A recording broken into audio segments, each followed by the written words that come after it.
এবং সেমিতে আর্জেন্টিনা খেলা শেষ, কোয়ার্টার ফাইনালে 3-1 গোলে হারিয়ে আর্জেন্টিনা এখন সেমিতে। চারটি দল কনফার্ম, স্পেন, ফ্রান্স এবং ইংল্যান্ড, সেই সাথে আর্জেন্টিনা।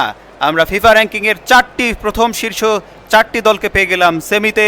মজুব বিরাট কারবার, জিতে নাও ফ্যামিলি কার, স্পোর্টস বাইক ছাড়াও লক্ষ লক্ষ নিশ্চিত গিফট। সেই সাথে 2026 এই আসরের দ্বিতীয় সেমিফাইনালে মুখোমুখি হবে আর্জেন্টিনা বনাম ইংল্যান্ড। একদম ঠিক বলেছেন, বিশ্বকাপের ইতিহাসের সবচেয়ে বড় আসর, 48 দলের মেগা টুর্নামেন্ট।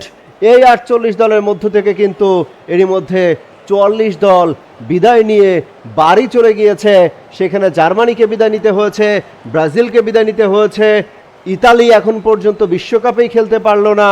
অর্থাৎ বড় বড় যত দল, বেলজিয়ামের মতো দল, তাদেরকে বিদায় নিতে হয়েছে, নেদারল্যান্ডসের মতো দল বিদায় নিতে হয়েছে, মরক্কোর মতো দল বিদায় নিতে হয়েছে।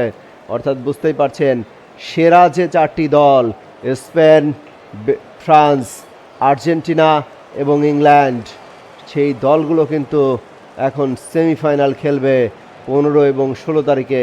তারপরেই কিন্তু 19 তারিখে ফাইনাল খেলা অনুষ্ঠিত হবে। যে 2 দল জিতবে তাদের মধ্যেই এখন পর্যন্ত 3-1 গোলে আজকের ম্যাচটি জিতে নিয়ে সেমিফাইনাল কনফার্ম করলো লিওনেল মেসির আর্জেন্টিনা।